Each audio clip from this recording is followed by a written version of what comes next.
When Martha Wilson found out her son had moved her money into his wife's account, the world went quiet. Not peaceful quiet, not the kind that calms you, but the kind that sucks the air out of the room, leaving you with nothing but the sound of your own heartbeat. She stared at the numbers on her phone, the balance that should have read $86,000 now showing just $212.43. Her fingers trembled as she scrolled through the transaction history, each withdrawal like a knife twisting deeper into her chest. The morning light streamed through the kitchen windows of her modest Boston home, catching the dust motes that danced in the air. Martha had always loved this kitchen. The worn oak table where she'd helped James with his homework 30 years ago. The vintage clock on the wall that Richard had fixed during their first year of marriage. The collection of blue willow plates, her mother's, then hers, someday meant to be James's. Every corner of this room held memories of a family she thought she knew. Her coffee sat untouched, growing cold beside her phone. Martha touched the gold band she still wore on her left hand, twisting it around her finger as she always did when anxious. Richard had slipped it on her finger 42 years ago with a promise. "I'll take care of you all my life, Martha," and even after. He'd been gone 2 years now, but he'd kept his word, leaving her financially secure until this morning. Martha closed her eyes, remembering Richard's words during those final days in hospice. "I've made sure you'll be taken care of, baby." He'd been so careful with their finances, building a nest egg that would see her through her remaining years. He'd handled the investments while she managed their household budget. Together, they'd built a life of modest comfort through decades of careful planning. 2 years of meticulous accounting after his death, and now gone, transferred to her son's wife's account in a series of withdrawals over the past month. Martha rose slowly from her chair, her body feeling suddenly much older than her 67 years. She moved to the window, watching Mrs. Henderson across the street, watering her roses. How ordinary everything looked outside when her world had just imploded. The neighborhood was waking up to a normal Thursday morning while Martha stood frozen in betrayal. The money wasn't just money. It was Richard's final gift to her. It was the rent she'd paid on time for 40 years. The vacations they'd skipped to put James through college. The dresses she'd never bought choosing instead to add to their savings. Every sacrifice had a price, and she and Richard had paid it in full, believing they were building something lasting. And yet James had taken it like it was nothing, like she was nothing. Martha had spent 40 years as an accountant at Roberts & Klein. She'd balanced the books for doctors, lawyers, and small business owners throughout Boston. She'd caught embezzlement schemes and tax fraud. She'd helped clients create budgets that turned failing businesses around. She'd been respected for her sharp mind and attention to detail. Now her own son had betrayed her, assuming her age had dulled her abilities to notice financial discrepancies. Her throat tightened as the realization swept over her. The signs had been there all along. James and Stephanie only visiting when they needed something. Stephanie's plastic smile whenever Martha declined their financial requests. The way James had asked for access to her banking app, just to help pay bills, when her arthritis was acting up. The way they'd stopped coming around unless they wanted something. It hadn't been impulse. They'd planned this methodically and deliberately. Martha returned to the table and picked up her phone again, scrolling through her recent calls. James had called 3 days ago asking if she was still having trouble with her banking app. He'd offered to come over and help her update it, saying it was probably just a software issue. She'd been grateful for his help then. Now the memory made her stomach turn. The silence of the house pressed in around her. She'd been alone since Richard died, but never lonely, not really. She'd had her friends, her book club, her volunteer work at the library. She'd had the comfort of knowing her children cared. Now the emptiness felt different, hollow and threatening. The home she'd built no longer felt secure. Her phone rang, startling her. Unknown number. Martha hesitated, then answered. Mrs. Wilson, the voice was professional male. "This is Mr. Peterson from First National Bank. I'm calling to verify the joint authorization on your account." Martha's heart dropped. "Joint authorization," she repeated slowly, her voice barely audible. "Yes, ma'am. The one added last week under your son's name, and his wife's." For a moment Martha couldn't speak. Her mouth opened, but no sound came out. She felt like the air had been knocked out of her. I didn't authorize anything." She finally managed each word, cutting the air like glass. Silence on the other end. Then Mr. Peterson cleared his throat. "That's strange, ma'am. The request was made from your email and verified by phone. Her blood ran cold. James had used her phone the day he said he'd update her apps. He hadn't been helping her. He'd been setting a trap. Martha could hear her pulse pounding in her ears, each heartbeat a hammer strike. She thanked the banker, hung up, and sat there at her kitchen table, staring at nothing. The urge to scream, to throw something, to break something washed over her. But instead she folded her hands in her lap and began to think. If they were bold enough to do this, it meant one thing. They believed she was powerless. They thought age had made her weak, that kindness had made her blind, that she wouldn't understand what they'd done until it was too late. They didn't know the woman she really was. Martha had grown up in a world that didn't give her anything. She'd built everything she had with sweat and determination. She'd buried a husband, raised 2 children, paid bills that didn't care if she was tired or sad. If she survived all that, she could survive this. But she wouldn't do it quietly. Martha stood and walked to the study where she kept all her financial records. She pulled out folders of statements, receipts, tax returns, laying them across the desk. Her accountant's mind clicked into gear, analyzing patterns, following the money trail. James and Stephanie had been clever, but not clever enough. The transfers had started small, 500 here, 200 there, then grown bolder as they gained confidence. The largest withdrawal had come just yesterday, $24,000 transferred directly to Stephanie's personal account. A total of $86,000, every penny of Martha's emergency savings. She could feel rage building, a slow burn starting in her chest and spreading outward. Not the kind that clouds judgment, but the kind that crystallizes it. For the first time in years, Martha felt fully awake, completely present. She went to the mirror in the hallway and looked at herself for a long time. The woman staring back wasn't fragile. She wasn't naive. She wasn't broken. She was just done. Done being the one who gave everything. Done being the one who was easy to deceive. Done being the woman people underestimated because of her age. That was the moment Martha decided. She wouldn't go to the police, not yet. She wouldn't beg. She wouldn't scream.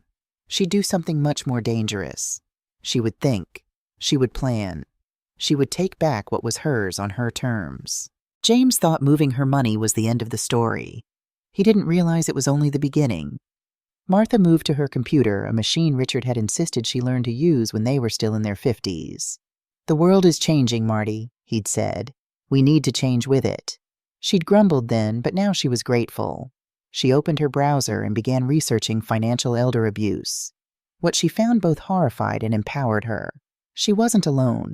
Thousands of seniors were exploited by family members each year, but there were resources laws designed to protect people like her. Martha took notes, bookmarked pages, wrote down phone numbers. She found forums where other victims shared stories and advice. She read about how to document evidence, which agencies to contact, what legal recourse she might have. As morning turned to afternoon, Martha's plan began taking shape. She wouldn't just recover her money, she would ensure this never happened again. To James, she had been nothing but a resource to exploit. He was about to learn how dangerous it was to underestimate her. Martha picked up the phone and called her daughter Sarah in Chicago. Sarah answered on the 3rd ring, surprised to hear from her mother at this hour. Martha kept her voice steady, revealing nothing of the turmoil inside. She asked casual questions about the grandchildren mentioned an upcoming visit, then inquired whether Sarah had spoken to James recently. Sarah hadn't, they'd never been close as adults. Martha thanked her and hung up, relieved that Sarah wasn't part of the scheme, but worried about bringing this pain into her daughter's life. Next, Martha called Robert Jenkins, an elder law attorney whose card she'd been given at a senior center presentation months ago.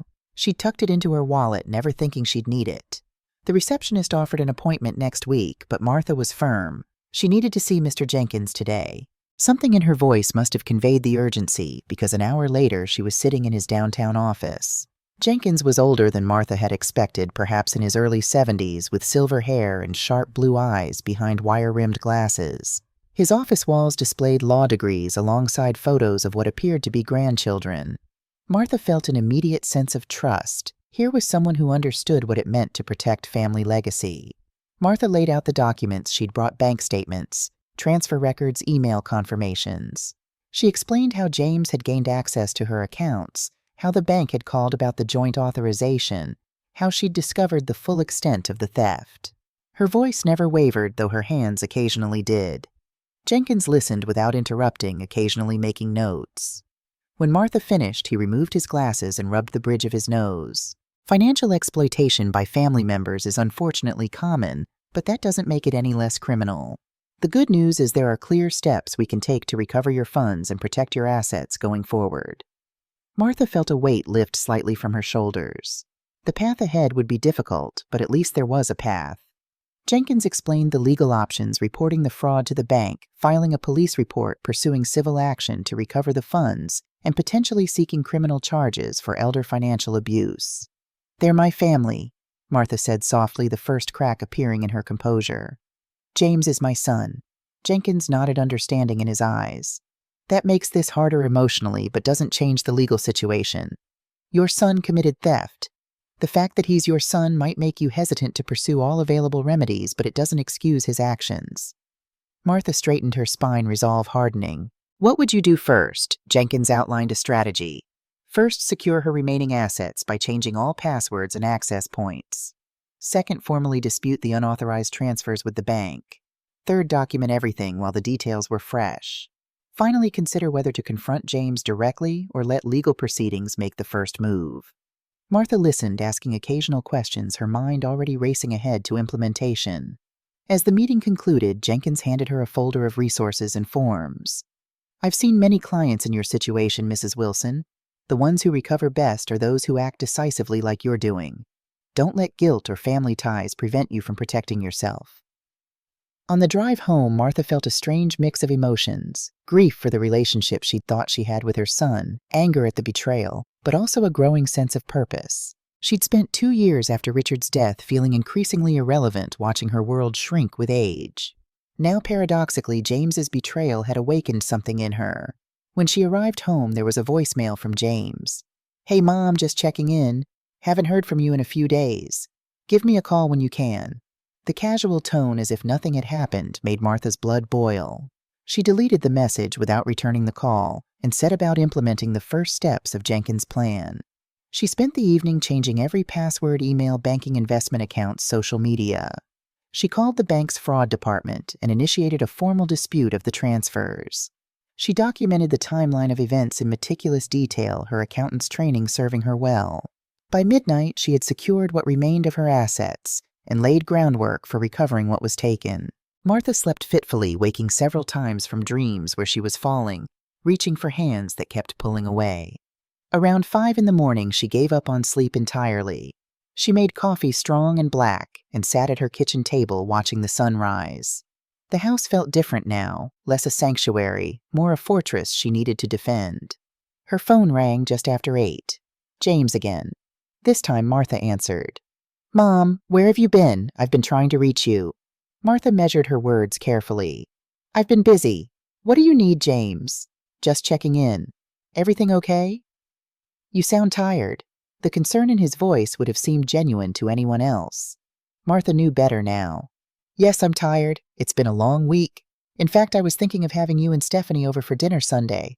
We should catch up." There was a pause, then enthusiasm that sounded forced. "Sure, that would be great." What time they arranged details, Martha maintaining the fiction that nothing was wrong. After hanging up, she sat still for several minutes, surprised by her own composure. She was setting a trap, using their belief in her ignorance against them. The dinner would give her a chance to assess how far they were willing to go, to gather more evidence if possible. Martha spent the day continuing her preparations. She drove to the bank and removed her remaining cash, opening a new account at a different institution. She collected all important documents, deed to the house, insurance policies, Richard's veterans benefits information, and placed them in a safety deposit box. She made an appointment with her primary care doctor to document her mental competency in case James tried to claim she was confused or incapable of managing her affairs. Each action made her stronger, more certain. The Martha who had stood shocked in her kitchen yesterday was transforming into someone new, or perhaps someone she'd always been beneath the veneer of a traditional mother and widow. By afternoon, Martha felt restless. She needed to talk to someone who would understand someone who wasn't a lawyer or banker. She picked up the phone and called Frank Miller. Frank had been Richard's best friend since their Army days, a former detective with the Boston PD who'd retired 5 years ago. He'd checked in regularly after Richard died, bringing occasional meals or offering to help with household repairs. Frank arrived 40 minutes later, concern evident in his weathered face. Martha led him to the kitchen and poured coffee for them both. Then she told him everything. Frank listened the way detectives do without interruption, cataloging details, occasionally asking for clarification. When she finished, he let out a long breath. Jesus, Martha. I could arrest that boy myself. Martha shook her head. I don't want him arrested. At least not yet. I want my money back, and I want him to understand what he's done. But mostly I need to know I'm not overreacting or missing something. Frank reached across the table and covered her hand with his. You're not overreacting. This is theft, plain and simple. The fact that he's your son makes it worse, not better. Martha nodded, grateful for the validation. The thing is, I don't know how far to take this. If I pursue legal action, I could destroy any chance of reconciliation. If I don't, I'm telling him it's acceptable to steal from me. Frank considered this. What would Richard say? The question hit Martha like a physical blow. Richard had been firm but fair with their children. He'd believed in consequences, but also in redemption. He'd balanced justice with mercy. She could almost hear his voice. Make it right, but leave the door open if they choose to walk through it. Martha squeezed Frank's hand. He'd want James to face consequences, but he'd want a path back if James was genuinely remorseful. Frank nodded. Then that's your answer. Hold James accountable, but be open to healing if he earns it. In the meantime, let me help you build your case. They spent the next hour developing a more comprehensive strategy. Frank offered to reach out to colleagues in financial crimes to consult on evidence collection without filing an official report yet. He suggested recording conversations with James, legal in Massachusetts, with one-party consent to potentially capture admissions. As they talked, Martha remembered other friends with relevant skills. Barbara Chen had been a court secretary before retirement. She'd know the ins and outs of filing procedures. George Alvarez had worked in cybersecurity. He could help ensure Martha's devices were secure. Helen Rodriguez had been a fraud investigator for a major bank. She'd understand the financial paper trail. By the time Frank left, Martha had the outline of not just a plan, but a team. She felt something she hadn't expected, a sense of community, of not facing this alone. These friends had always been there, orbiting her life, but she'd pulled away after Richard died, not wanting to impose. Now she realized that connection was exactly what she needed. Saturday morning, Martha called Barbara, George, and Helen. Each expressed outrage at her situation, and each immediately offered to help. By afternoon, they had gathered around Martha's dining room table, 4 retirees with over 120 years of professional experience between them, now focused on one goal: justice for Martha. George examined Martha's phone and laptop, confirming that no spyware or tracking software had been installed, but recommending password changes and security updates. Helen reviewed the financial documentation, identifying the specific regulations James had violated and the best approach for recovery. Barbara outlined the court procedures Martha might face, demystifying the legal process. Together, they dubbed themselves the Silver Sentinels, a joke that nevertheless captured the seriousness of their purpose. These weren't helpless seniors. These were professionals using lifetimes of expertise to fight back against those who thought age equaled vulnerability. As they worked, Martha felt herself transformed. The shock and betrayal remained, but they no longer defined her. She wasn't just Richard's widow or James's victim mother. She was Martha Wilson, capable and determined, surrounded by allies who saw her strength rather than her age. The plan they developed was comprehensive. First, secure Martha's remaining assets and identity already in progress. Second, gather evidence of the fraud through documentation and possibly recorded conversations. Third, attempt direct recovery by confronting James with the evidence and demanding restitution. Fourth, if necessary, escalate to legal action through Jenkins, with the team providing support and expertise at each step. By evening, as her friends departed with assignments and a timeline, Martha felt prepared for Sunday's confrontation. She wasn't going to reveal everything she knew, not yet. This dinner would be reconnaissance, a chance to observe James and Stephanie's behavior now that she was aware of their theft. Martha slept soundly that night for the first time since discovering the fraud. In her dreams, she stood on a mountaintop, wind in her hair, surveying all that lay before her. She woke feeling rested, centered, and clear-eyed about the path ahead. Sunday morning, Martha prepared for dinner with deliberate care. She chose her outfit thoughtfully, not her usual casual clothes, but a tailored blue dress. Richard had always loved pearl earrings he'd given her for their 30th anniversary. Her appearance would be a subtle reminder of the family legacy James had betrayed. She prepared Richard's famous pot roast, James's favorite childhood meal. The familiar routine of cooking, chopping vegetables, searing meat, measuring spices calmed her nerves. She set the dining room table with the good china-lit candles arranged flowers. On the surface, everything suggested a normal family dinner. Only Martha knew it was the opening move in her campaign for justice. At 5:30, the doorbell rang. Martha took a deep breath, checked her appearance one last time in the hall mirror, and opened the door with a practiced smile. James stood on the porch, Stephanie slightly behind him. He looked so much like Richard, sometimes the same jawline, the same way of standing with weight on one leg. Today, the resemblance made Martha's heart ache with a fresh sense of betrayal. This was Richard's son, continuing a bloodline that stretched back generations. How had he strayed so far from the values they'd tried to instill? Martha welcomed them with hugs that felt hollow, accepting the bottle of wine Stephanie offered with appropriate gratitude. She led them to the living room where she'd set out cheese and crackers. The conversation flowed with artificial ease updates on James's job, Stephanie's yoga certification, neighborhood news. Martha watched them carefully. James seemed relaxed, confident. Stephanie was more nervous, her laughter slightly too loud, her eyes darting occasionally to Martha's face as if checking for signs of suspicion. Neither mentioned money accounts or Martha's financial situation. As they moved to the dining room, Martha deliberately steered the conversation toward retirement planning. "I've been thinking about my finances lately," she said casually, serving the pot roast, "making sure everything's in order." James's fork paused halfway to his mouth. "Oh, any particular reason?" Martha shrugged. "Just being practical. At my age, I need to know exactly where I stand." Stephanie jumped in, voice overly bright. "That's so smart, Martha. Most people don't plan well enough for their later years." Martha nodded, noting how quickly Stephanie had tried to normalize the conversation. "I've been blessed. Richard made sure I'd be comfortable. My pension, our savings, the house, it's more than enough for one person." James's shoulders relaxed slightly. "That's great, Mom. We worry about you sometimes living alone." Martha took a sip of wine, holding his gaze. "No need to worry. I'm quite capable of managing my affairs." Something flickered in James's eyes. Concern, perhaps, or calculation. Martha couldn't be sure. The conversation shifted to safer topics, but she had confirmed what she needed to know. They had no idea she'd discovered the theft. They still saw her as an aging widow, slightly out of touch, easy to manipulate. Throughout dinner, Martha maintained her performance, interested, slightly forgetful at strategic moments, never giving away her knowledge.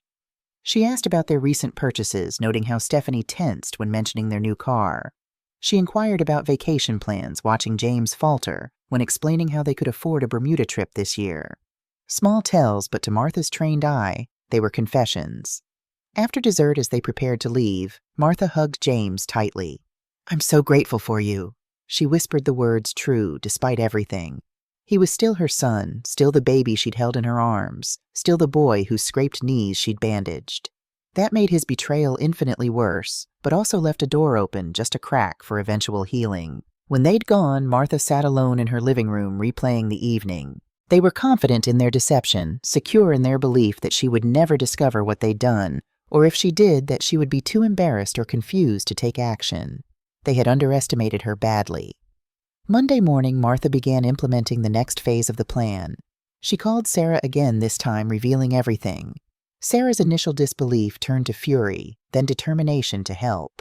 As Martha had hoped, Sarah insisted on flying to Boston that weekend to support her mother through whatever came next. With Sarah's support secured, Martha turned to the direct confrontation. Following Jenkins' advice, she drafted a formal letter to James detailing the unauthorized transfers, providing evidence of the fraud, and demanding full restitution within 7 days. The letter was professional, unemotional, and explicit about the consequences. If he failed to comply, civil and potentially criminal charges for financial elder abuse. Jenkins reviewed the letter, made a few adjustments, then had it delivered via courier to James's office rather than his home, a strategic choice to increase pressure by making the situation known in his professional environment. Martha spent the day with Barbara at the courthouse, filing for an emergency injunction to freeze the accounts containing her stolen funds. The process was complex, but Barbara's knowledge of court procedures proved invaluable. By afternoon, they had secured the order, the first legal victory in Martha's campaign. That evening, as Martha was preparing dinner, her phone rang. James, his voice tight with panic. "What the hell, Mom?" You had papers served to me at work in front of my colleagues. Martha sat at her kitchen table, voice perfectly calm. Yes, I did. Did you read them? This is insane. What are you talking about? What transfers? Martha closed her eyes, briefly absorbing the pain of hearing her son lie so blatantly. She clicked the recorder on her phone as Frank had advised. Let me be clear, James. I have complete documentation of every dollar you took from my accounts. I have evidence of how you accessed them without authorization. I have already secured a court order freezing the accounts where my money currently sits. This is not a discussion. This is me informing you that you have 7 days to return all $86,000 or face legal consequences. There was silence, then a change in James's tone from indignant to calculating. Mom, I think you're confused. Maybe we should have you see a doctor. Memory issues are common at your age. The condescension in his voice made Martha's hand tighten around the phone. I've already seen my doctor, who has documented that I'm fully competent. I've also consulted with an elder law attorney, a former police detective, and a bank fraud specialist. I'm not confused, James. I'm furious. Another pause, longer this time. Then, in a voice barely above a whisper, how did you find out? Martha felt no satisfaction at this partial admission, only deepening sadness. The bank called me about the joint authorization you added without my knowledge. After that, it wasn't hard to follow the money. You aren't as clever as you think, James. It's not what you think. We were going to pay it back. It was just a loan until Martha cut him off. Save it for your lawyer. Or for the prosecutor if it comes to that. 7 days, James. Every penny. She hung up, hands trembling despite her firm words. Recording the call had been the right decision. James had effectively admitted taking the money, then tried to gaslight her about her mental capacity. Both would strengthen her case if legal action became necessary. Martha forwarded the recording to Jenkins, then called Frank to update him. As she recounted the conversation, she found herself fighting tears for the first time since this began. The reality of what was happening, that her own son had stolen from her, then tried to make her doubt her own mind, struck her anew. Frank's voice was gentle but firm. You did exactly right, Martha. Don't second-guess yourself now. He made his choices. These are the consequences. Martha wiped her eyes, straightening her spine. You're right. I just wish that none of this had happened, that the boy you raised hadn't turned out this way. Martha nodded, forgetting Frank couldn't see her. Yes, all of that. Frank sighed. Me too. But we play the cards we're dealt, and you, my friend, are playing yours masterfully. Martha managed a small smile at that. Perhaps she was. Perhaps this awful situation was revealing a strength she hadn't known she possessed or had forgotten was there. As she prepared for bed that night, Martha paused before the hallway mirror, studying her reflection. The woman looking back had changed subtly in just a few days. Her posture was straighter. Her eyes were clearer, more focused. The grief was still there, but it no longer defined her. She was Martha Wilson, 67 years old, widow, mother, accountant, friend. She had survived loss before, and would survive this betrayal too. Not just survive, prevail. James thought taking her money was the end of the story, but Martha was just beginning to write the next chapter. The 5 days following Martha's confrontation with James unfolded with strategic precision. Each morning began with Martha reviewing her legal documents over coffee, refining her approach alongside her growing team of allies. The Silver Sentinels, as they jokingly named themselves, gathered daily at Martha's dining room table, a war council of retirees armed with decades of professional expertise and a shared indignation at what had been done to their friend. Frank arrived each morning with fresh pastries and updates from his police contacts. He'd confirmed that financial elder abuse cases were being taken more seriously by the district attorney's office these days, a shift in priorities that worked in Martha's favor. Helen brought financial forensics reports highlighting the deliberate pattern of James and Stephanie's withdrawals evidence that would demolish any claim of confusion or misunderstanding. George maintained vigilance over Martha's digital security, ensuring James couldn't access any of her new accounts or communications. Barbara prepared court documents for various scenarios ready to file at a moment's notice.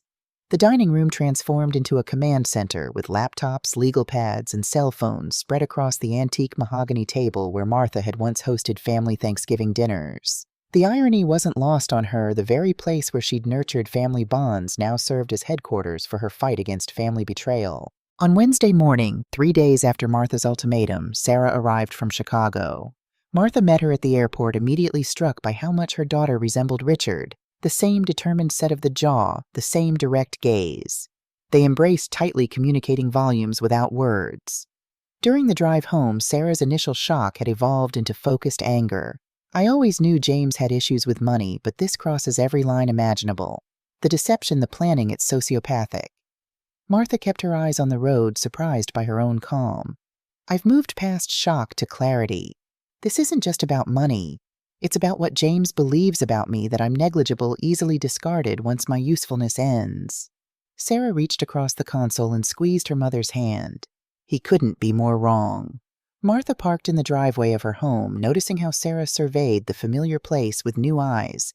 Not just childhood home, but crime scene. Inside, Sarah integrated seamlessly into the team, bringing her experience as a marketing executive to help frame their approach. The dynamic shifted with her arrival, gaining momentum and precision. By Thursday morning, there had been no word from James. No calls, no messages, not even through intermediaries. The silence spoke volumes. He was either planning a counter-strategy or hoping Martha would back down before the deadline. Either way, the team continued preparations, developing contingencies for various scenarios. Martha found herself possessed of an unexpected serenity. The initial devastation had crystallized into something harder, clearer. Even if she never recovered a penny, she had already gained something invaluable. A reminder of her own resilience and the knowledge that genuine friendship could emerge from crisis. While reviewing documentation with Helen that afternoon, Martha's phone buzzed with a text from an unexpected source, Stephanie's mother, Diana Bennett. "Martha, this is Diana. I've just learned what's happening. Could we meet privately?" "Just you and me?" Martha showed the message to the group, watching their reactions. Frank's eyebrows raised skeptically.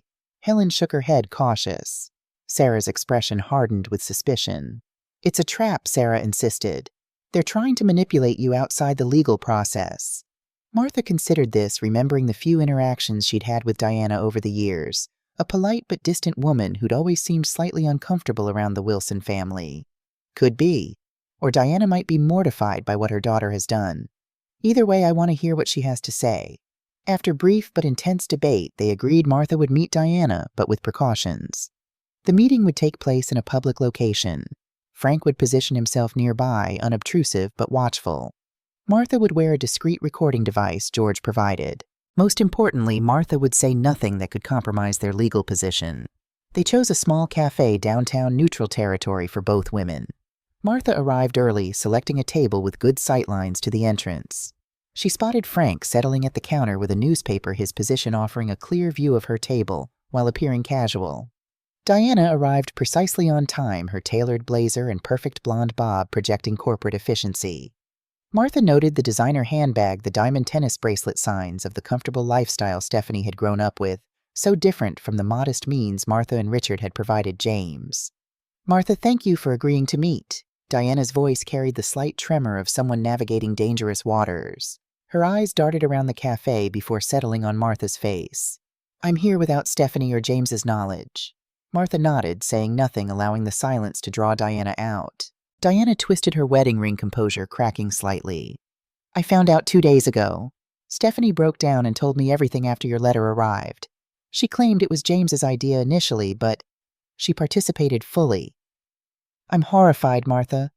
Absolutely sickened." Martha studied the other woman's face, searching for deception. Years of reviewing financial statements had taught her to spot inconsistencies, to sense when numbers or people didn't add up. Diana's distress appeared genuine. "What exactly did she tell you?" Martha kept her voice neutral, neither accepting nor rejecting Diana's overture. Diana glanced around again before leaning forward. That James convinced her they deserved early access to what he called his inheritance. That they used your phone to set up account access. That they've spent almost $30,000 already on a new car down payment, credit card debt, and the Bermuda trip. The remaining $56,000 is still in their savings account untouched. Stephanie swears they meant to replace it eventually when James's commission checks came through. The precision of the numbers caught Martha's attention. This aligned with Helen's financial analysis. Diana was either telling the truth or had been very carefully briefed. Martha clasped her hands on the table, deliberately displaying her wedding ring, the visible symbol of the marriage and life James had violated. "Why are you telling me this?" Diana's carefully maintained facade crumbled further. "Because it's wrong, and because I raised my daughter better than this. She broke the law, Martha. They both did." I've told Stephanie she needs to make this right immediately. I wanted you to know not everyone in our family condones what they've done." Martha allowed herself a moment to absorb this unexpected support. "Thank you, but words won't replace what was taken." Diana reached into her designer bag and withdrew an envelope, sliding it across the table. "It's not words. It's a cashier's check for $56,000, everything they haven't spent. Stephanie withdrew it this morning. She wanted to bring it herself, but I thought that might be difficult for you." Martha didn't touch the envelope, suspicion warring with hope. She'd expected resistance, legal maneuvers, perhaps even further attempts at gaslighting. This partial capitulation seemed too easy. And the remaining $30,000, Diana's gaze dropped to the table. "Stephanie says they don't have it. They spent it. She's willing to set up a payment plan." Martha's jaw tightened. "And James? What does my son have to say about this?" "He doesn't know yet." Diana's voice lowered further. "Stephanie made this decision without him. Their marriage, it's not in a good place, Martha. This situation has revealed cracks that were always there but hidden." Martha finally reached for the envelope, opening it to verify the check inside. The amount matched what Diana had claimed, $56,000 made out to Martha Wilson. A substantial recovery, but not complete. More importantly, it represented the fracturing of James and Stephanie's united front.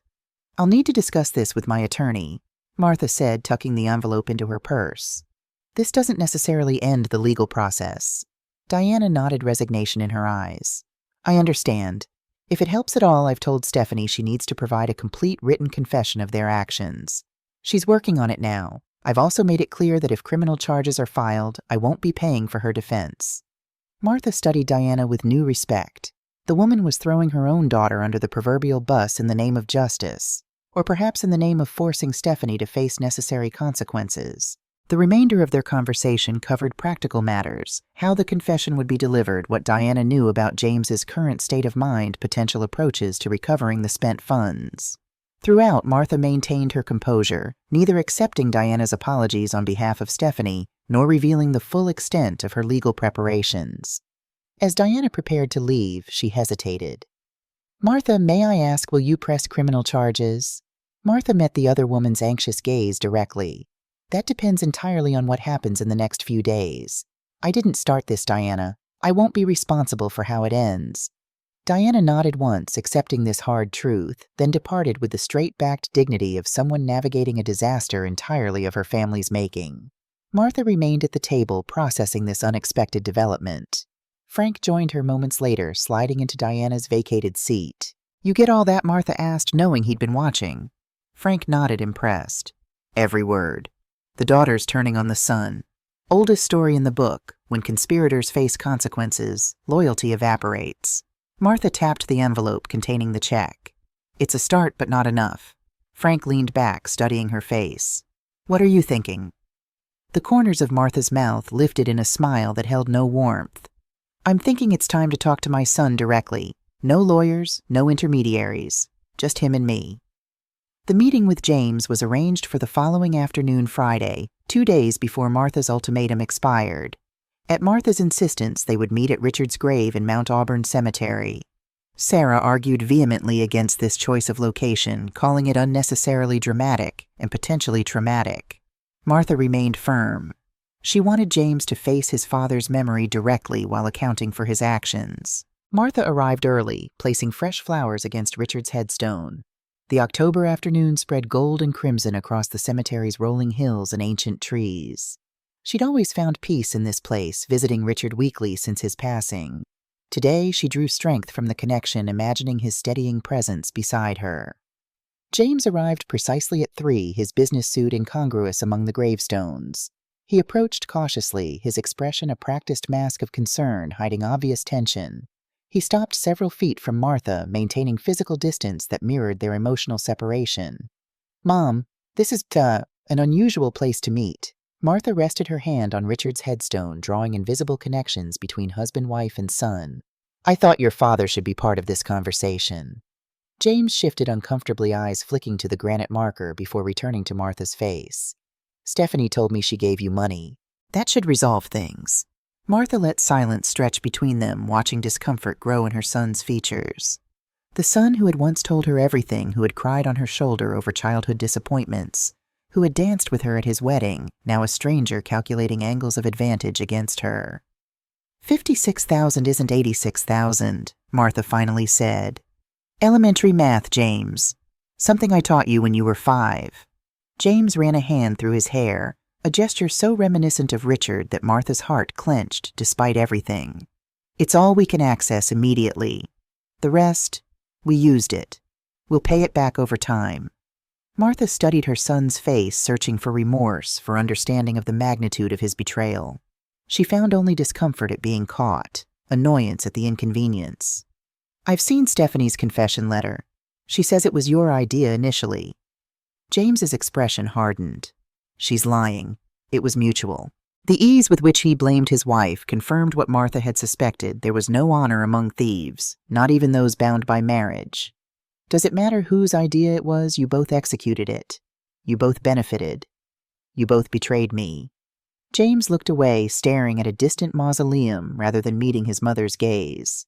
I never meant to hurt you. We were desperate credit card debt, the mortgage underwater. We just needed temporary help. Martha stepped closer, entering his line of sight, forcing him to look at her. Then why didn't you just ask me? I've never denied you help when you truly needed it. Because James stopped struggling to articulate what both knew was the truth. Because this was different. Because they'd wanted not assistance, but entitlement, not a loan, but seizure. Because you didn't want help Martha finished for him. You wanted to take, without asking, without thanks, without repayment. Because somewhere along the way you decided that what's mine is actually yours by right. James's facade cracked, slightly real emotion bleeding through. You don't understand the pressure I'm under, the lifestyle expectations, the bills. Dad left you comfortable while I'm drowning in debt. Martha absorbed this attempted justification, this revealing glimpse into her son's distorted worldview. Your father left me comfortable because we lived within our means for 40 years. Because we saved rather than spent. Because we built security through discipline, not entitlement. She moved until she stood directly before him, diminutive in stature, but towering in moral authority. I worked 40 years as an accountant, James. I understand financial pressure intimately. What I don't understand is how my son became someone who would steal from his widowed mother. James flinched at the word steal, the plain naming of his crime stripping away his rationalizations. How do we fix this? His voice had lost its defensive edge, reality finally beginning to penetrate. Martha gestured toward Richard's grave.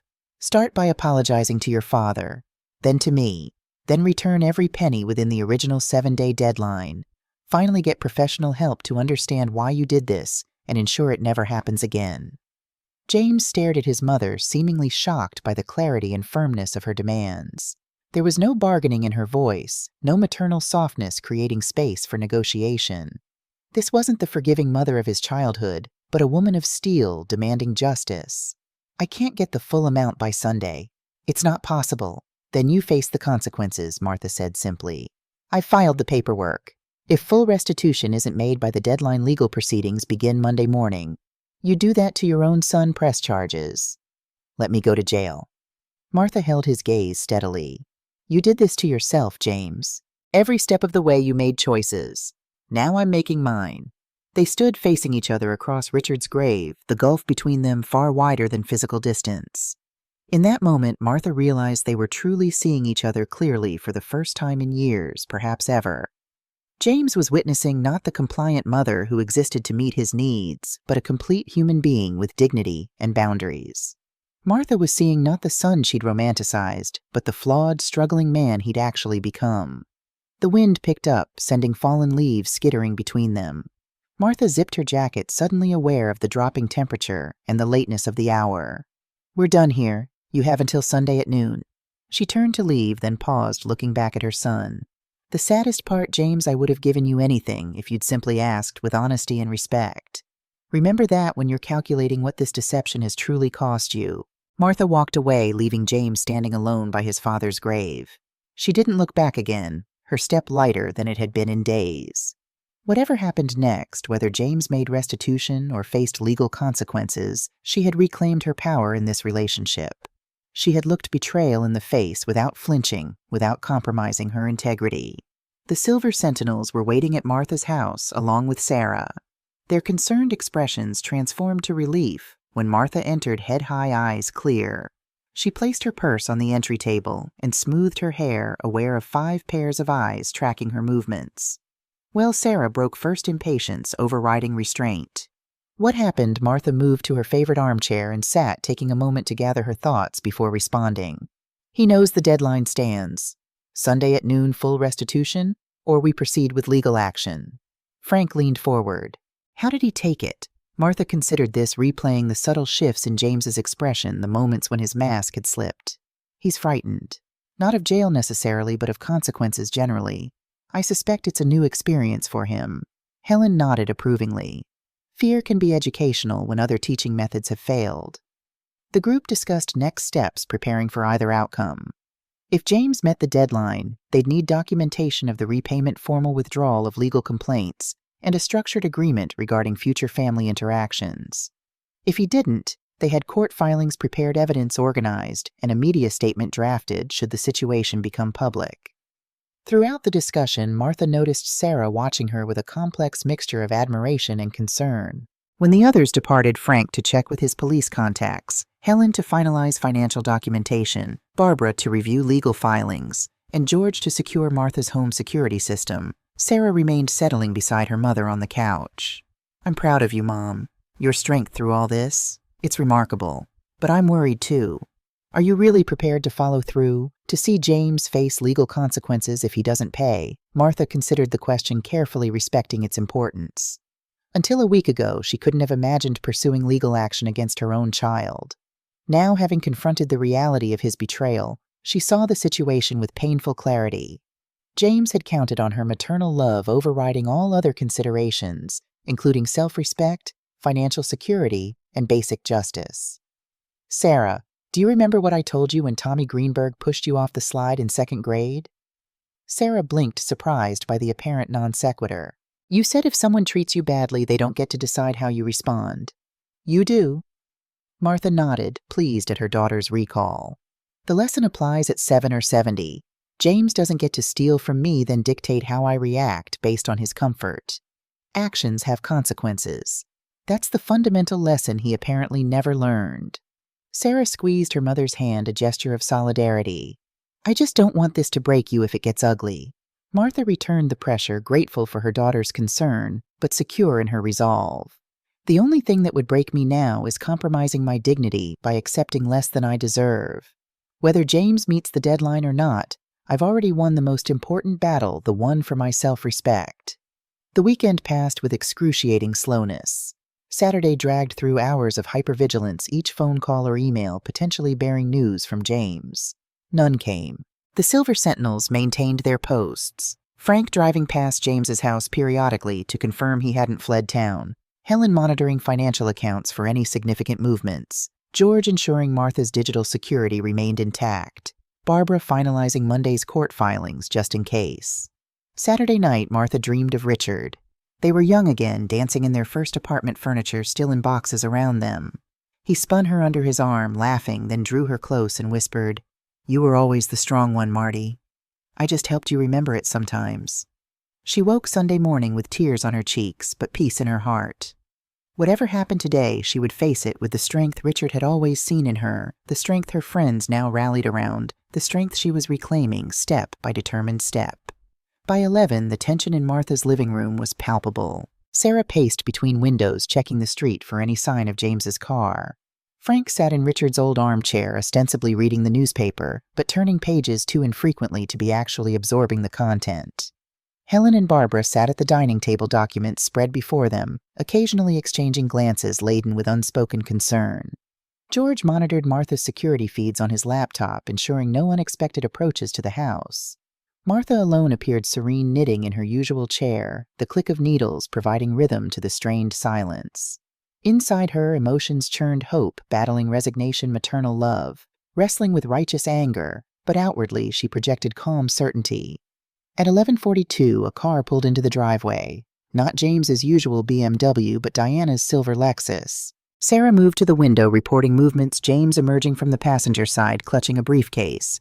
Stephanie exiting the back seat, eyes downcast. Diana standing by the driver's door, supervising but not approaching. Martha set aside her knitting and smoothed her skirt, preparing to face the delegation. Frank moved slightly closer to her chair, a subtle signal of support. The doorbell rang. Sarah looked to Martha, awaiting direction. Martha nodded once, granting permission. Sarah opened the door, her posture radiating protective energy as she faced her brother. James entered first, his usual confidence-absent shoulders hunched beneath his casual sweater. Stephanie followed, keeping physical distance from both her husband and the room's occupants. Neither met anyone's eyes directly, gazes skittering across the familiar space, noting the unusual gathering but addressing no one. Martha remained seated, a queen holding court, requiring supplicants to approach her rather than rising to meet them. The power dynamic was deliberate and undeniable. James finally stepped forward, placing his briefcase on the coffee table and opening it with trembling fingers. Inside lay stacks of cash and a leather-bound document. $86,000, he said, voice barely above a whisper. Exactly what we took down to the last cent. And a notarized confession and apology signed by both of us. Martha made no move toward the money or document. Where did you get it? James swallowed visibly. We sold Stephanie's car, liquidated our vacation fund, borrowed from her parents, took a cash advance on my business line of credit. It's all there. Martha nodded to Helen, who rose and approached the briefcase. With brisk efficiency, Helen counted the cash, verified the total, and examined the document's notarization. She returned to Martha's side with a slight nod, confirmation that everything appeared in order. Only then did Martha stand, bringing herself to eye level with her son.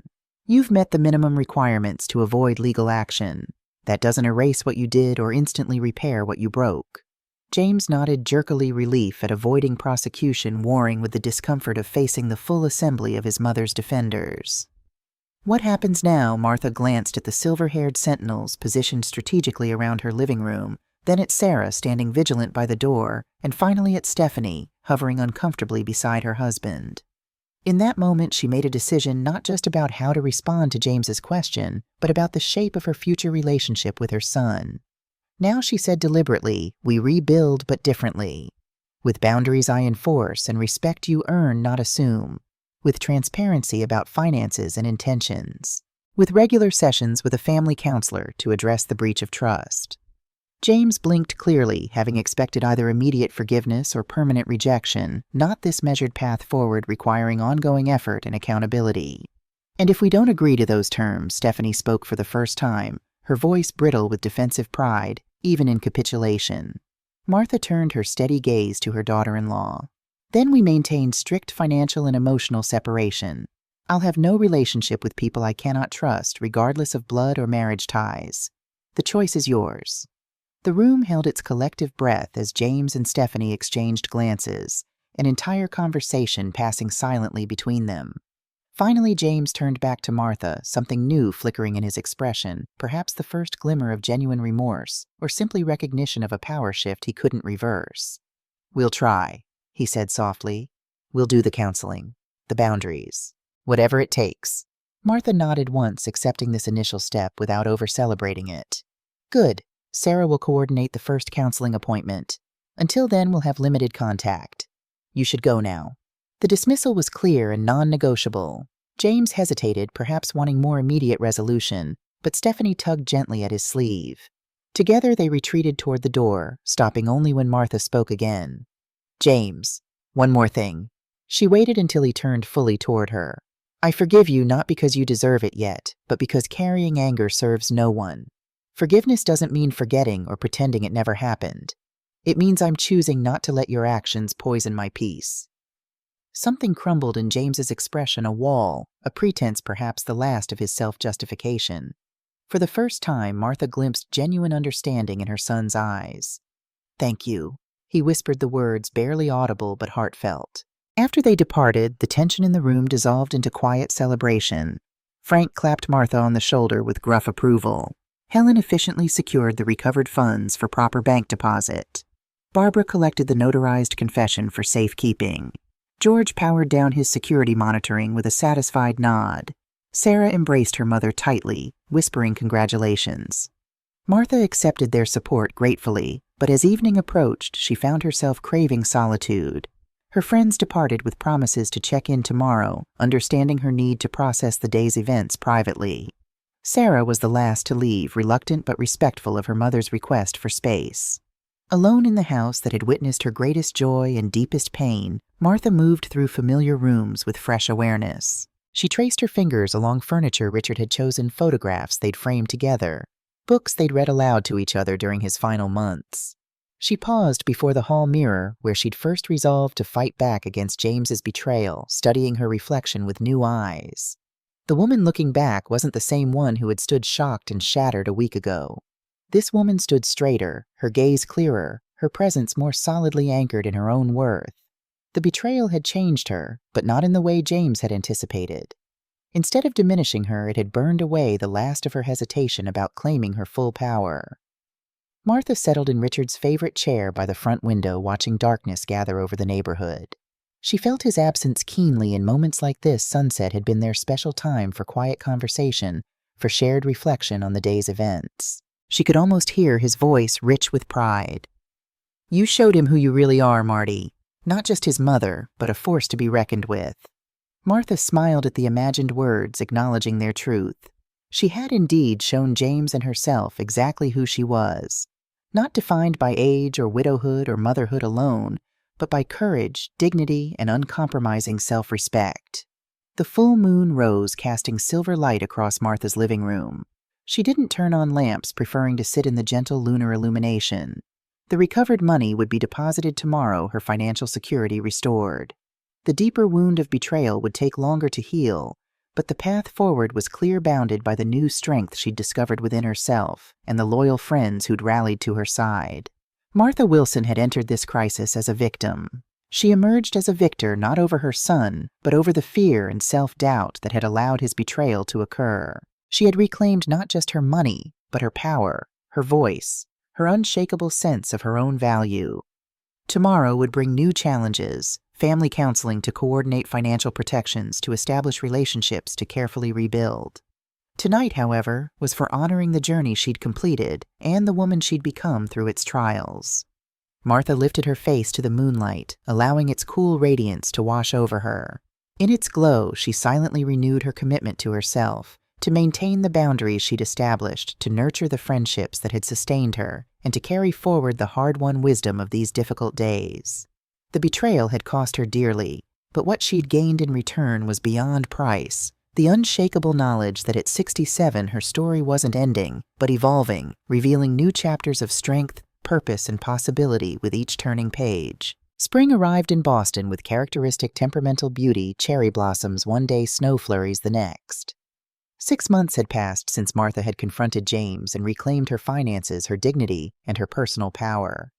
The seasons had turned, bringing not just changes in weather, but profound transformations in Martha's life and relationships. She stood at her kitchen window watching a cardinal flit between budding branches of the old maple tree. The kitchen itself reflected the changes in her world. The familiar bones remained, but Martha had renovated during winter, replacing dated cabinets with sleek modern ones, upgrading appliances, painting walls, a warm terracotta that Richard would have claimed was too bold but secretly admired. The renovation had been practical improvements she'd long postponed, but also symbolic of physical manifestation of her personal renewal. Martha had expanded her world in countless ways since the betrayal. The Silver Sentinels had evolved from crisis response team to cherished social circle, meeting weekly for dinner, museum visits, and occasional weekend trips to New England coastal towns. Frank had introduced Martha to ballroom dancing lessons, awakening muscle memory from college days when she and Richard had waltzed at campus socials. Helen had drawn Martha into her investment club, where Martha's accounting background made her a valued advisor on financial strategies. Barbara had recruited Martha for the local elder rights advocacy group, where Martha's personal experience with financial exploitation gave her unique credibility when speaking to seniors about protection strategies. The painful catalyst of James's betrayal had paradoxically enriched Martha's life, expanding her connections and reawakening dormant passions. She moved through her days with renewed purpose, no longer defining herself primarily as widow or mother, but as a vital woman with contributions to make and pleasures to pursue. Martha's phone chimed with a calendar reminder: family therapy 2 p.m. The notification triggered a complex wave of emotions, apprehension mixed with cautious hope, lingering hurt balanced against small signs of progress. The bi-weekly sessions with Dr. Abernathy had become the framework for rebuilding fractured family bonds, providing structured opportunities for difficult conversations that might otherwise remain unspoken. Martha prepared for the session with deliberate self-care, a light lunch, a short meditation practice. Dr. Abernathy had recommended a carefully chosen outfit that made her feel confident, yet approachable. These therapy days required emotional stamina, and Martha had learned to prepare accordingly. The drive to Dr. Abernathy's office took Martha through familiar neighborhoods, now bursting with spring activity, children on bicycles, gardeners tending emerging perennials, runners enjoying the milder temperatures.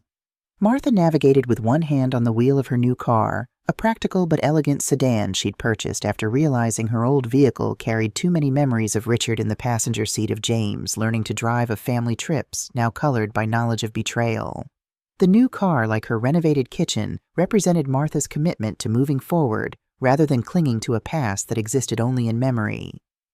Dr. Abernathy's waiting room projected calculated tranquility, neutral tones, gentle lighting, unobtrusive nature, photographs, a small fountain providing white noise to ensure conversation privacy. Martha checked in with the receptionist, then settled into her usual chair, drawing a novel from her purse. She'd developed this habit deliberately, choosing to immerse herself in fiction rather than scrolling through her phone or revisiting therapy topics before sessions began. James arrived 5 minutes later, entering with the tentative air he'd adopted since the confrontation. 6 months of consequences had altered him visibly. He'd lost weight, developed subtle stress lines around his eyes, exchanged designer labels for more modest attire. His financial world had contracted dramatically after repaying Martha. The cash advance on his business line required aggressive repayment. The loss of Stephanie's car complicated their daily logistics. The loans from her parents created new dependencies and tensions. The material trappings he'd once considered essential had been revealed as surprisingly dispensable when measured against avoiding criminal charges and maintaining family connections. Martha acknowledged James with a measured nod, neither cold nor overly welcoming.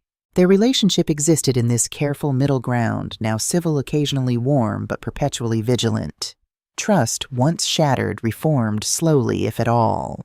Dr. Abernathy had helped Martha understand that complete reconciliation might never occur, that maintaining appropriate boundaries might be the healthiest outcome possible, rather than returning to blind trust.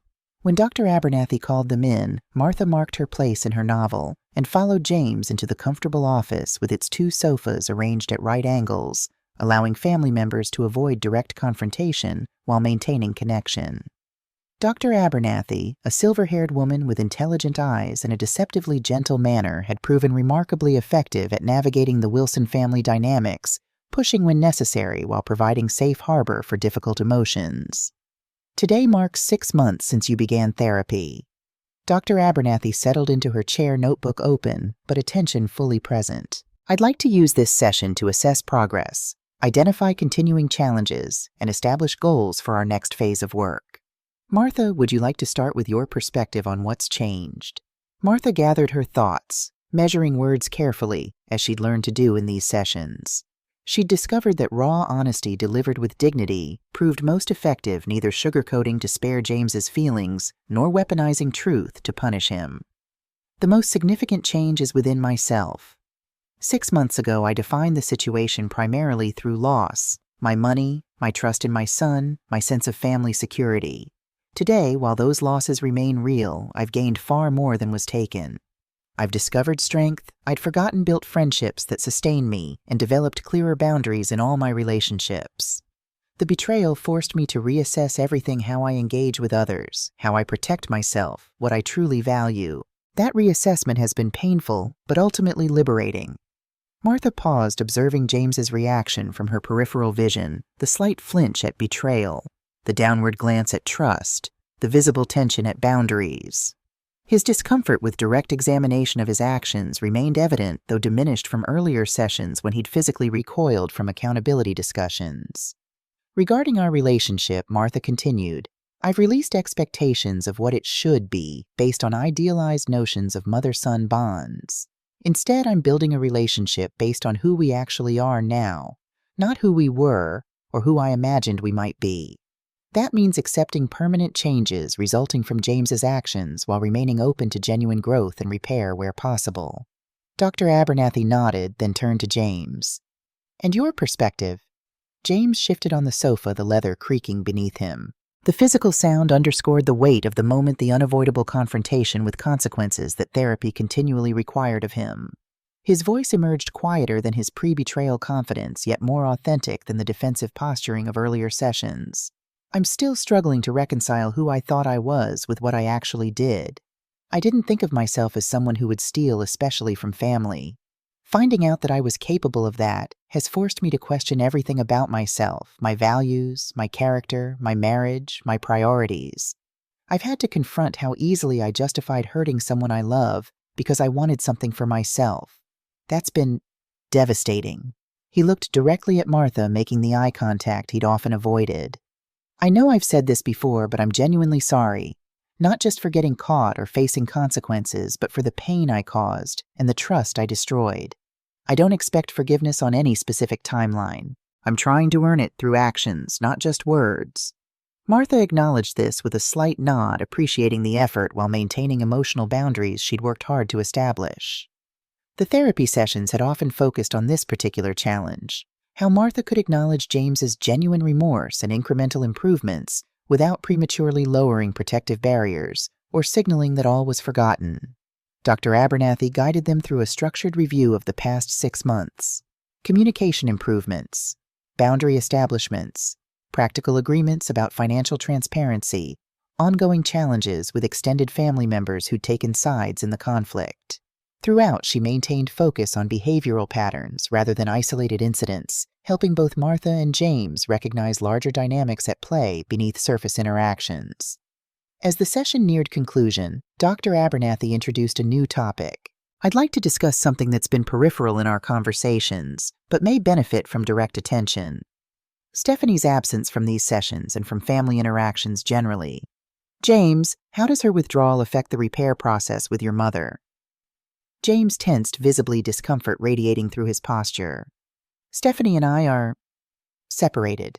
She moved out 3 weeks ago. Martha controlled her expression, surprised, yet not entirely shocked. She'd noticed James arriving alone to recent therapy sessions, but hadn't wanted to pry. The separation represented yet another ripple effect from the betrayal, the consequences continuing to unfold beyond initial legal and financial repercussions. James continued, his voice strained. The repayment and everything that followed created tensions we couldn't resolve. She blames me for involving her in something that damaged her relationship with her parents, cost her car, and created legal jeopardy. I resent that she cooperated with her mother to return the money without discussing it with me first, then portrayed herself as an unwilling participant. We've been growing apart since the confrontation. The counseling just highlighted how differently we view what happened and what it means about us individually and as a couple. Dr. Abernathy absorbed this information with professional composure. How do you feel this development affects your relationship with Martha James? Considered this weighing implications. It simplifies some things, complicates others.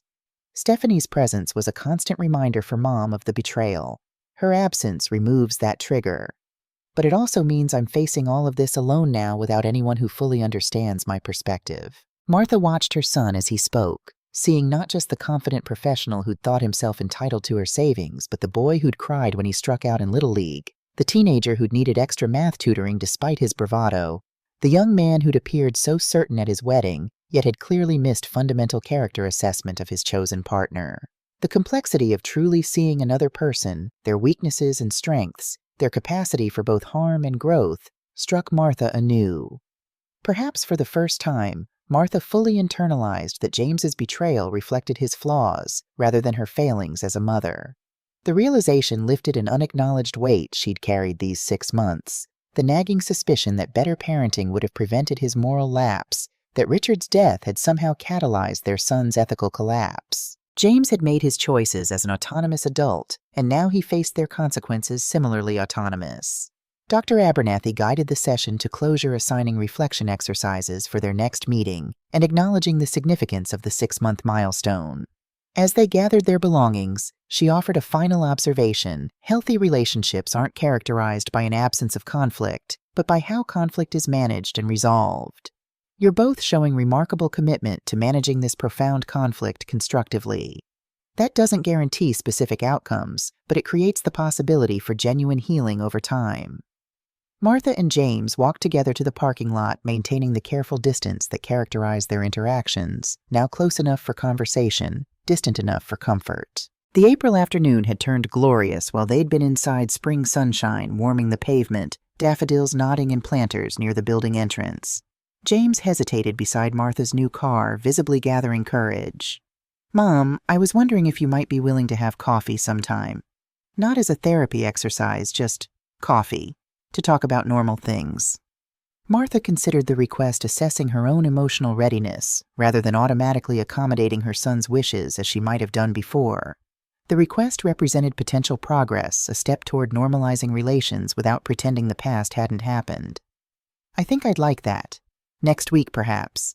The cafe near the library has excellent scones." Relief softened James's features momentarily. The small acceptance clearly meant more to him than Martha had anticipated. He nodded, backing toward his own car, no longer the luxury BMW, but a practical used sedan that reflected his altered financial circumstances. "I'll text you to arrange details." Martha watched him drive away, contemplating the gradual shifts in their relationship. The raw wound of betrayal had developed protective scar tissue, still tender when pressed, but no longer bleeding at every touch. Whether that scar would fade with time or remain prominently visible remained uncertain. But Martha had grown comfortable with such uncertainty, comfortable acknowledging that some questions had no immediate answers, some situations no perfect resolutions. She drove home through the lengthening spring afternoon windows, cracked to admit the sweet air of renewal. Her thoughts drifted to the evening ahead. Sarah and her family were visiting from Chicago, arriving for a week's stay to celebrate Sarah's birthday. The house was prepared guest rooms, readied Sarah's favorite meals planned. Martha had debated whether to mention James's separation, deciding ultimately to wait for an organic opportunity rather than making it a focus of the visit.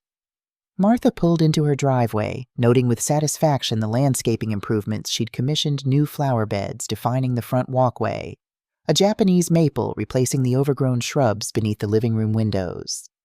Like her interior renovations, these external changes reflected Martha's reclamation of her environment, her deliberate choices about how she wished to live rather than passive maintenance of what had always been. Inside, Martha moved through final preparations for her guests. Fresh flowers on the dining table, towels warmed in the dryer for evening baths. Sarah's favorite chocolates arranged on guest room pillows. These maternal gestures brought joy rather than obligation, expressing love through thoughtful attention rather than self-negating sacrifice. Martha had learned to distinguish between giving from abundance and giving from depletion. The former strengthened relationships, while the latter fostered resentment and exploitation. The doorbell chimed just as Martha finished arranging snacks in the refrigerator. She hurried to welcome Sarah, her husband Michael, and their teenage daughter Emma, the family reunion unfolding in a chaos of luggage hugs, exclamations over household changes, and rapid-fire updates on Chicago news. Emma, now 15, impressed Martha with her growth since Christmas, not just physically taller, but more poised, more articulate, carrying herself with the emerging confidence of a young woman rather than a child. Martha observed the healthy dynamics between Emma and her parents, the mutual respect, the appropriate boundaries, the balance of independence and guidance. Sarah had created a family culture utterly different from the environment that had produced James's sense of entitlement, a reminder that family patterns could be identified and altered rather than unconsciously perpetuated.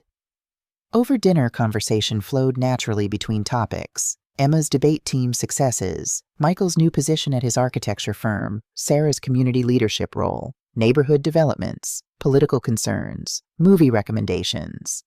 Martha participated fully while also observing with appreciation how her relationship with Sarah had evolved since the betrayal crisis, from mother-daughter hierarchy to a more balanced friendship between adult women who respected each other's wisdom and autonomy. After dinner, when Michael volunteered to help Emma with physics homework, Martha and Sarah settled on the back patio with glasses of wine. The evening air carried the scent of lilacs from Martha's garden, the atmosphere conducive to deeper conversation than dinner table exchanges had permitted. Sarah studied her mother in the fading light. "You seem different, Mom. More present somehow. Less like you're going through motions and more like you're fully inhabiting your life."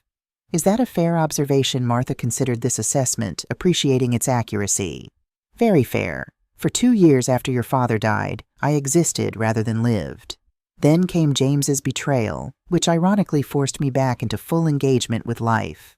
The crisis demanded complete presence, intellectual, emotional, practical.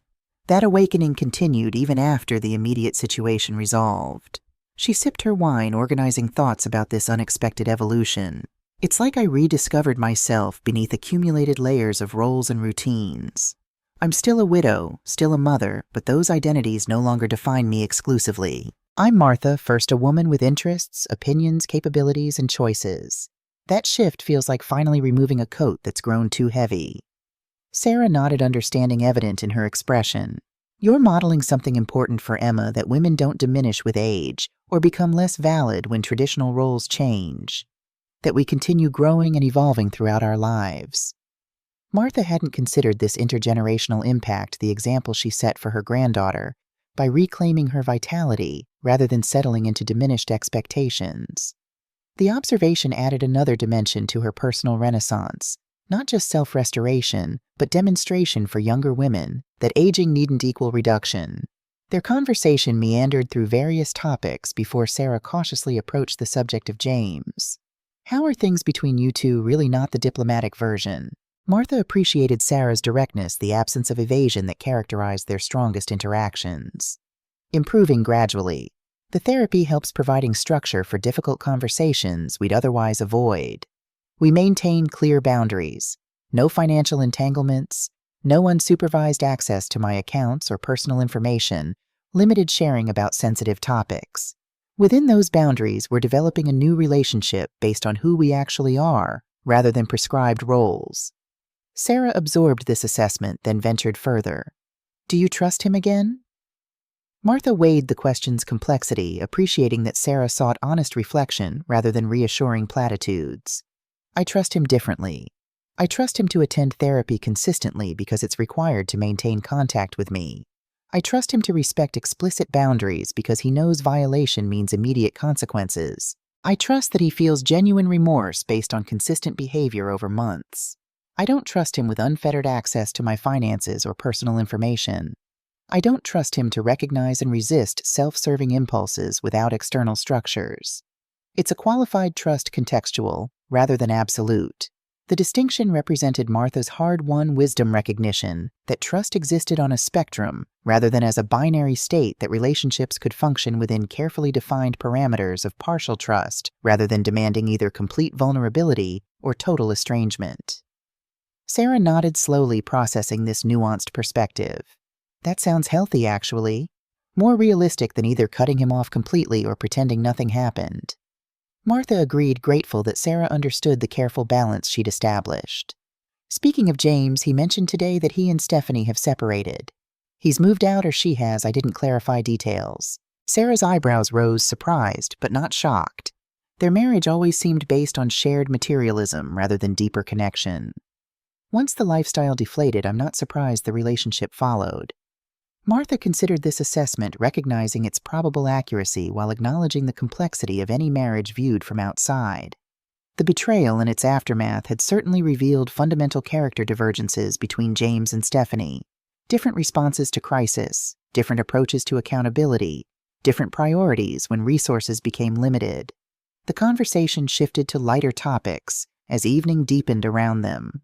Emma's college aspirations, Sarah's upcoming birthday celebration, plans for their week together. Martha savored the easy companionship, the secure attachment with Sarah that contrasted so markedly with the damaged relationship with James. The difference highlighted an essential truth Martha had embraced these past months. Relationships thrived on reciprocity, mutual respect, and balanced investment, rather than one-sided giving or obligation-based connection. Later that night, after her family had retired to their rooms, Martha stood at her bedroom window, gazing at the waxing moon floating above neighborhood rooftops. The day's events, therapy with James, his revelation about separation, Sarah's family arrival, coalesced into a moment of profound clarity about her journey since the betrayal. Martha had moved through distinct phases: initial shock and devastation, strategic mobilization for self-protection, confrontation and resolution, and now this extended period of renewal and recalibration. Each phase had demanded different strengths, different resources, different support systems. Throughout, Martha had discovered capabilities she'd forgotten or never fully acknowledged: resilience, strategic thinking, appropriate boundary enforcement discernment about genuine versus performative remorse. The betrayal's silver lining, though, Martha hesitated to frame violation so positively, had been its function as catalyst for transformation. Without that painful rupture, Martha might have continued indefinitely in her post-Richard holding pattern, moving through days on autopilot, allowing her world to contract around her, defining herself primarily through past roles rather than present possibilities. Instead, Martha had emerged from crisis expanded rather than diminished. Her social circle had grown through the Silver Sentinel's continued friendship. Her intellectual engagement had increased through Helen's investment club and Barbara's elder advocacy work. Her physical vitality had improved through Frank's dance lessons and George's hiking invitations. Her emotional intelligence had developed through therapy insights and difficult conversations with James. Martha prepared for bed with her customary care, removing makeup, applying night cream, brushing out her silver hair, selecting a book from her bedside stack. These small rituals of self-nurture had acquired deeper significance since the betrayal, representing her commitment to treating herself with the same consideration she extended to others, a rebalancing of care that prevented exploitation by maintaining self-valuation. As Martha settled against her pillows, book open but temporarily unread, she reflected on the journey's unexpected gifts. Beyond recovered finances and established boundaries, beyond renewed friendships and expanded interests, Martha had reclaimed her essential selfhood, the core identity that existed independent of relational roles or life stages. That reclamation represented the betrayal's most profound resolution, not the money's return or James's remorse, though both mattered, but Martha's rediscovery of herself as complete and sufficient, rather than defined by maternal function or marital status. She had moved from viewing herself as Richard's widow, or James and Sarah's mother, to recognizing herself as Martha Wilson, a woman of value, capacity, discernment, and worth.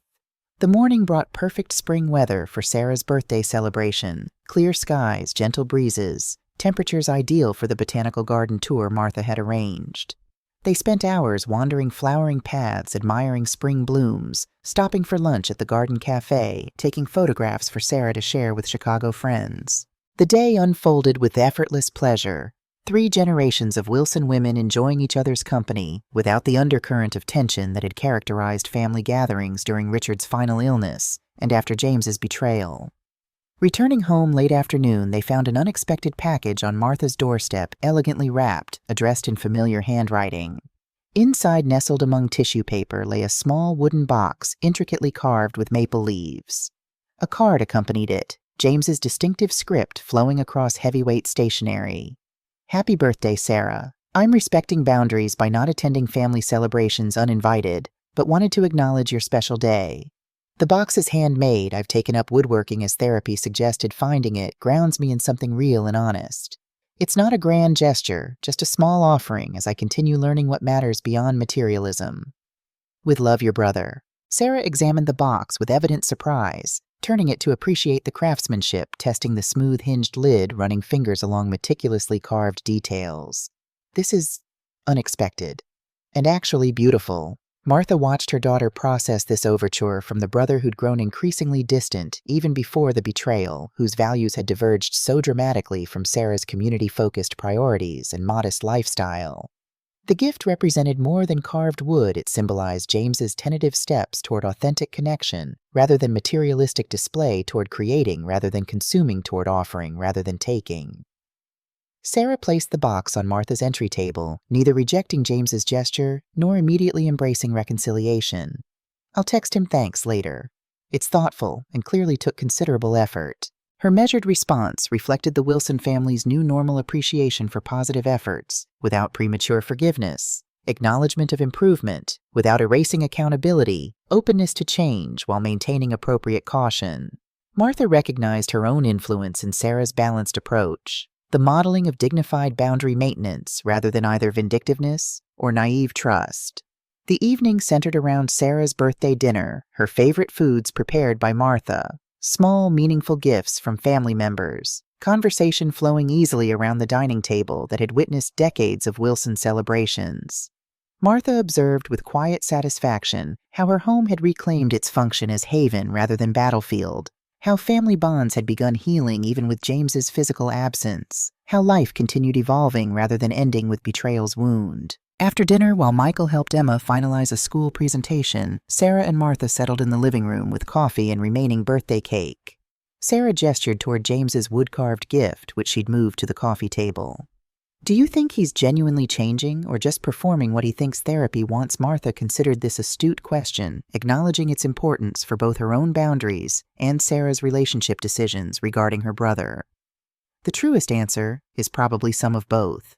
Genuine change rarely happens without some initial performance going through motions until they begin feeling natural. James started therapy to maintain connection with me, not because he independently recognized his need for it. But over months, I've seen authentic shifts in his thinking, his priorities, his self-awareness. The woodworking represents that journey from external compliance to internal transformation, from performing change to embodying it. Sarah nodded, absorbing this nuanced assessment. The craftsmanship shows commitment, patience, attention to detail qualities James hasn't typically demonstrated. It's like he's literally reshaping himself along with the wood. The metaphor struck Martha as particularly apt, James gradually carving away entitlement materialism and ethical shortcuts to reveal a more authentic self beneath, just as Martha had gradually removed accumulated layers of self-negation to rediscover her core strength and autonomy. Both mother and son were engaged in reconstruction projects of sorts, rebuilding identities damaged by different forces, but requiring similar commitment to intentional reformation. As the evening concluded and Sarah's family prepared for bed, Martha stepped onto her back patio for a final moment of reflection beneath the star-scattered sky. The garden she'd revitalized since the betrayal stretched before her, new plantings taking root, established perennials emerging from winter dormancy, the landscape embodying renewal while honoring what had come before. Martha's life similarly balanced continuity with transformation. She remained Richard's widow, carrying his memory with love while no longer defining herself primarily through his absence. She continued as James and Sarah's mother while establishing adult relationships based on mutual respect rather than habitual patterns. She honored her past while refusing to be limited by it, acknowledging her wounds while refusing to be defined by them. The betrayal had initiated this evolution, but Martha had directed its course through conscious choices, choosing dignity over victimhood, boundaries over abandonment, measured forgiveness over either naive trust or bitter estrangement. Those choices had transformed crisis into catalyst, violation into opportunity for reclamation. Martha breathed deeply, drawing in the scent of night-blooming jasmine she'd planted last fall. The fragrance represented her current state perfectly: beauty emerging from darkness, strength developed through adversity, renewal following dormancy. Whatever challenges tomorrow might bring, Martha would face them with the hard-earned wisdom of someone who had looked betrayal in the face and emerged not diminished, but expanded, not defeated, but triumphant. The stars wheeled slowly overhead as Martha stood in her garden, fully present in her reclaimed life. The money James had taken had been restored months ago, but the true restoration ran deeper. Martha had recovered not just finances, but faith in her own resilience, capacity for joy, and fundamental worthiness. That recovery represented the betrayal's ultimate resolution, not erasing what had happened, but transforming its impact from devastating end to powerful beginning. Martha turned toward her home, its windows glowing with welcoming light, family voices drifting through partially opened windows, the structure itself testifying to continuity amid change.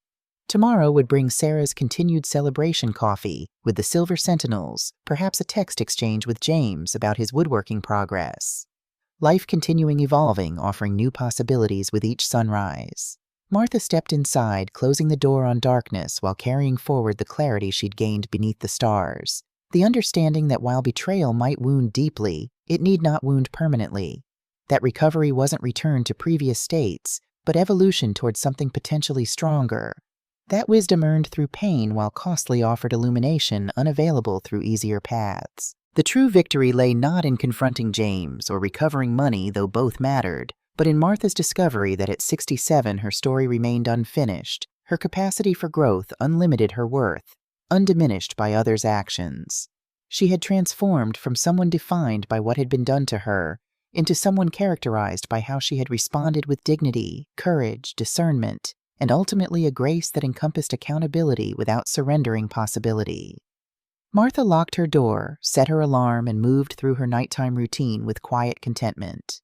Whatever tomorrow might bring, she would meet it as herself.